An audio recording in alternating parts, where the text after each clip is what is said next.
All right, I want to thank you for tuning in today. This is James Detroit. I want to thank you for subscribing and watching this effort. And again, I'm not for sure, this is all new to me, but I'm piecing it together as I go. This is going to be current events from a kid from Columbiaville historical perspective. Let's talk about sports right away. Well, there are no sports. Yeah, I'm thinking about it. Entertainment? Nope. So the current events of the day happen to be this COVID-19 crisis, and it is a legitimate crisis. So much of our economy is based off of consumption. That aspect of our economy drives, some people have stated 70% of our economy is based on consumption. And let's think about this. If my household or your household was going to buy a new house this year or a new car this year, we may delay that purchase, but maybe in October we still buy it once things get a little bit more normal. But we cannot, in Michigan now, we cannot make up the last 2 weeks of meals that you would go to a restaurant or the drinks that you would purchase while at the restaurant. Now, we are purchasing things at the grocery store, so there's still a little bit of an offset there. But for the consumption service providers, the people that work at the restaurants and the cooks in the back, they've been greatly reduced. So that's a big hit to our economy. And I know that the challenges are there to be critical of the president, the administration, or Congress. And there's probably been a little bit of an unfair criticism of the administration versus Congress because everybody saw this coming. And when Donald Trump and the administration put a travel ban on China at the end of January, they were met with a lot of criticism in Congress and in the media. And I know it's not fair to compare the H1N1 under the previous administration with the COVID-19 and the current administration from a virus standpoint. But let's talk about it from how it is handled in the media and how it is handled, this psychological war that's going on, not just the medical aspect of the war with the virus. So many of you may not remember very much about what happened with H1N1. I think we were 4 to 6 months before it was declared a national medical emergency. I think that there was about, 12,500 or so. And respectfully, I should have the number right for the people that passed away because of that virus. But the numbers were pretty big. I think 600 and some odd thousand Americans actually contracted the virus and had the symptoms. But we don't remember all of that happening. We have to Google it. It's not, we will forever remember what we're going through right now. And so the other thing is that the previous administration was complimented in the media about taking a strong stance 4 or 6 months later and declaring it a national emergency. And these things have gone much more rapidly. And that's in the face of not enough information from the people that were experiencing it before us. And I'll use China as an example. You now see data that's coming out saying, wait a minute, what do you mean only 3,000 people died in Wuhan? We've got urns stacked up all over the place because the incinerators have been going 24 hours a day, 7 days a week.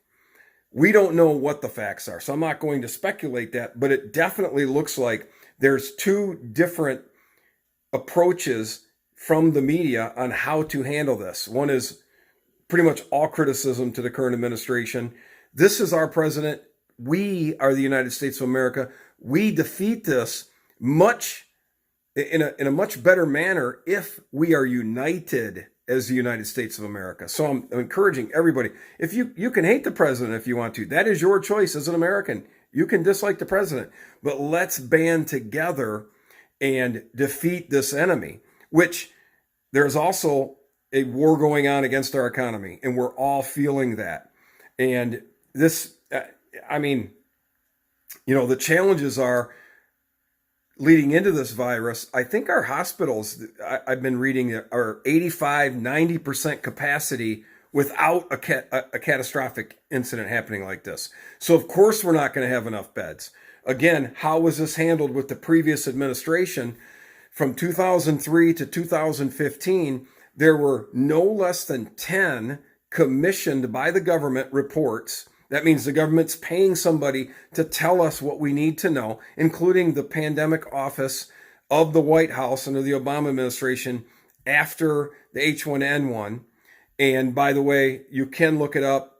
PolitiFact and others are even stating that they've debunked the suggestion that the pandemic office inside of the administration was eliminated. It was actually made more efficient, bringing multiple overlapping and everybody thinking, well, that's not my job, that's theirs. And they made it more efficient. So all of those people still are working inside the administration. But all of these different studies were commissioned by the government.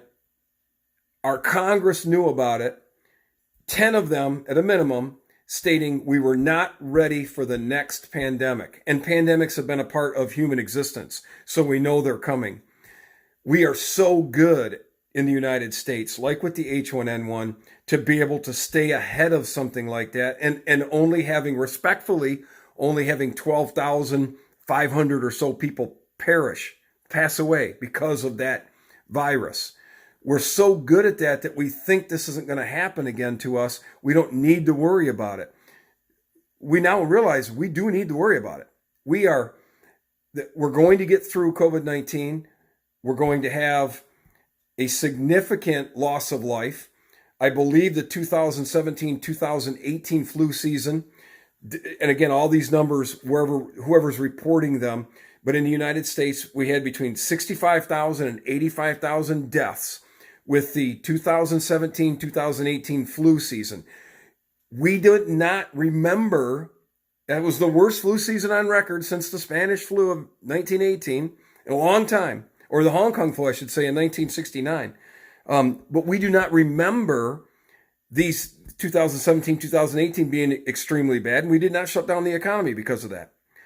So some of these things where we're unprepared, like in this case, I asked the question. I know that the Army Corps of Engineers is out building hospitals. They're temporary shelters, but they still are serving a purpose.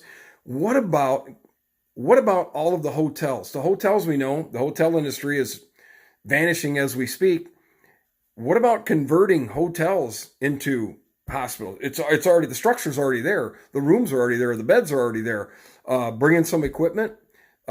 Just a question I have. I don't know why it wouldn't work, but I do know at some point they're going to ask us to perform that social distancing be respected, but we're going to anticipate our immune systems to be able to start to build the antibodies once we get ahead of having be able to handle the hospitalization aspect of it.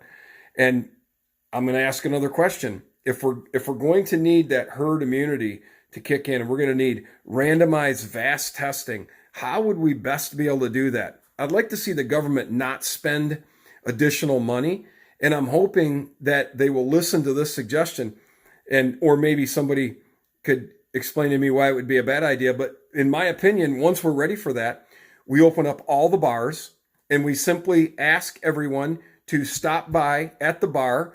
We'll have instead of building out a new structure, we'll have the people from the government with the testing, and everybody comes in to get a drink and we get our testing. You're gonna obviously get an opportunity to have that herd immunity kick in, and everybody's going to get a chance to have a drink, and the bars get a chance, and the restaurants get a chance. And again, it's not just bars. It's bars, restaurants. It's anybody that is shut down right now. Let's do a great job of opening them back up and bring them, get that economy going back again from that consumption aspect. And then I know that we are going to have money in our pockets because this CARE Act, and let me just say this, the government always comes up with such a wonderful name to these legislative acts.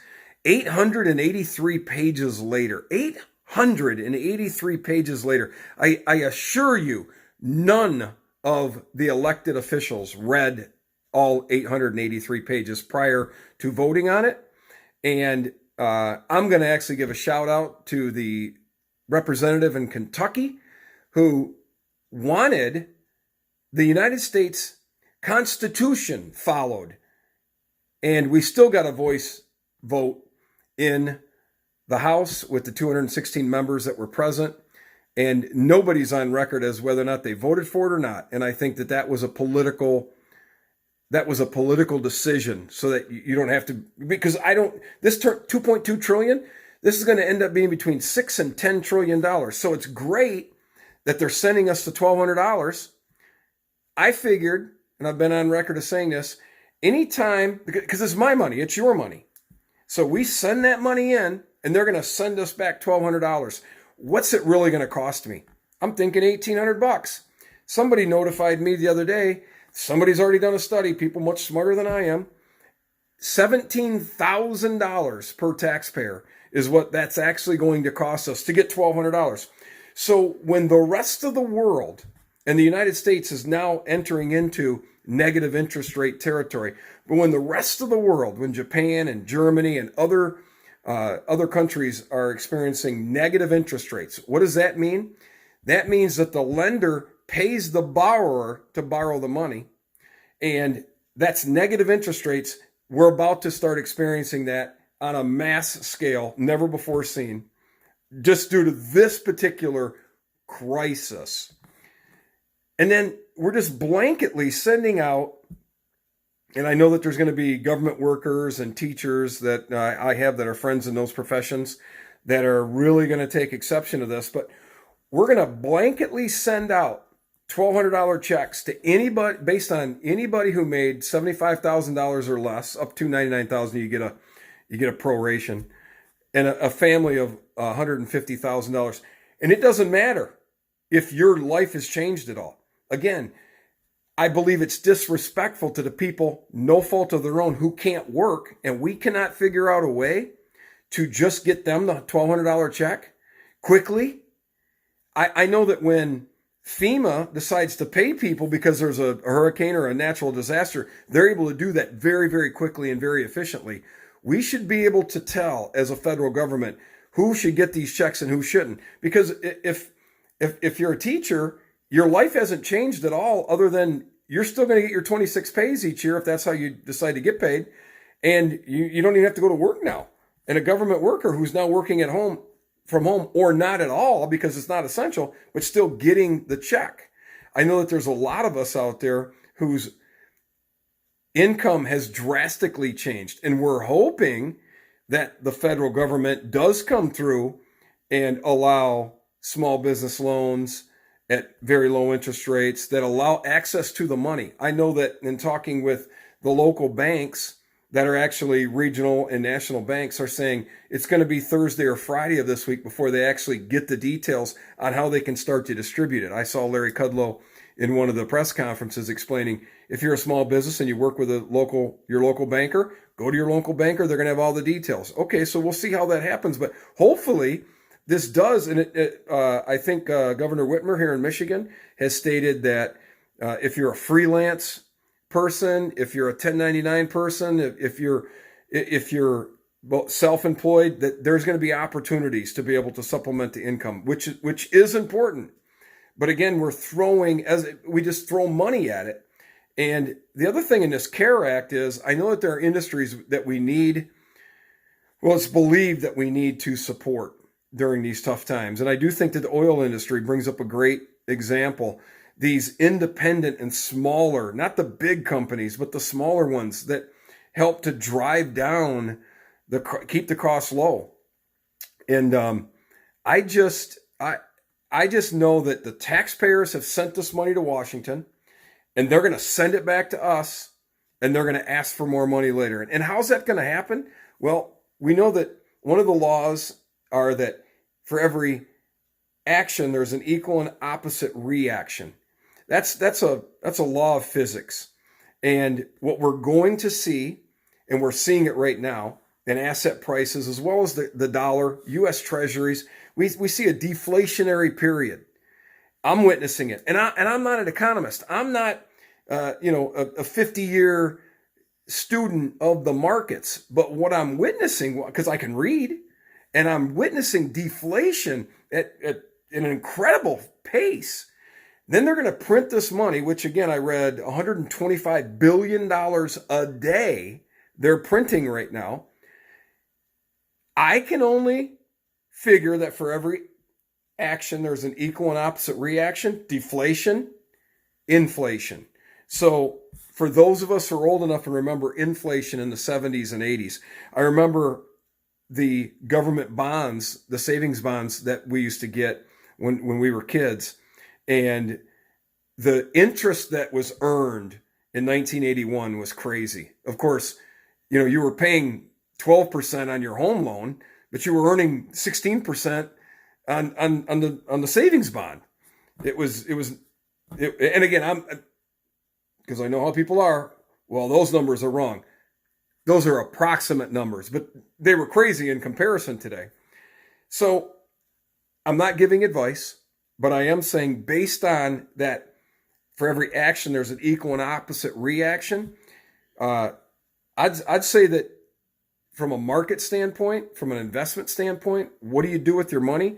Because if $100 could buy you 30 Big Macs today, I think that same $100 is going to buy you 10 to 15 in the next year to 18 months.